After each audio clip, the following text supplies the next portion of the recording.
ಎಲ್ಲರಿಗೂ ನಮಸ್ತೆ. ನಾನು ಮಾಡೋಂಥ ಸಿಂಪಲ್ ಆಗಿ ಮೆಂತ್ಯ ಬಾತ್ ರೆಸಿಪಿನ ನೋಡ್ಕೊಂಬರೋಣ. ಇದು ಟೇಸ್ಟಿಯಾಗಿರುತ್ತೆ, ಒಂದು ಸರ್ತಿ ಟ್ರೈ ಮಾಡಿ. ನಾನಿಲ್ಲಿ 1 ಗ್ಲಾಸ್ ಬಾಸುಮತಿ ಹಾಗೆ 2 ಗ್ಲಾಸ್ ಸೋನಾ ಮೊಸರಿನ ಅಕ್ಕಿ ತೊಳೆದ್ಬಿಟ್ಟು ಸೈಡ್ಗೆ ಇಟ್ಕೊಳ್ತೀನಿ.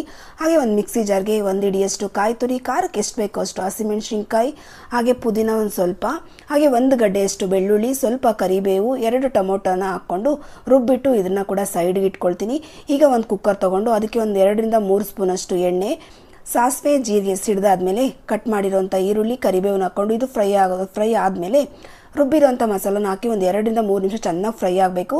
ಆಮೇಲೆ 1 ಕಟ್ಟಷ್ಟು ಮೆಂತ್ಯ ಸೊಪ್ಪನ್ನ ತೊಳೆದ್ಬಿಟ್ಟು ಸಣ್ಣ ಕಟ್ ಮಾಡಿ ಹಾಕ್ಕೊಂಡಿದ್ದೀನಿ. ಹಾಗೆ 1 ಸ್ಪೂನ್ ಗರಂ ಮಸಾಲ, 1 ಸ್ಪೂನ್ ಧನಿಯಾ ಪೌಡರ್, 3 ಸ್ಪೂನಷ್ಟು ಮೊಸರು, ಹಾಗೆ ತೊಳೆದಿರೋ ಅಕ್ಕಿ ಹಾಕ್ಕೊಂಡು ಅಕ್ಕಿಗೆ ಡಬಲ್ ಕ್ವಾಂಟಿಟಿ ನೀರು ಹಾಕ್ಕೋಬೇಕು. ರುಚಿಗೆ ತಕ್ಕಷ್ಟು ಉಪ್ಪು ಹಾಕಿ 2 ವಿಸಿಲ್ ಕೂಗಿಸ್ಕೊಂಡ್ರೆ ಟೇಸ್ಟಿಯಾಗಿ ಹಾಗೆ ಸಿಂಪಲ್ಲಾಗಿ ಯಾವುದೇ ರೀತಿ ಮಸಾಲ ಐಟಮ್ ಇಲ್ಲದೆ ಈಸಿಯಾಗಿ ಆಗೋಗುವಂಥ ಮೆಂತ್ಯ ಬಾತ್ ರೆಡಿ. ದಯವಿಟ್ಟು ಚಾನಲ್ನ ಸಬ್ಸ್ಕ್ರೈಬ್ ಮಾಡ್ಕೊಳ್ಳಿ.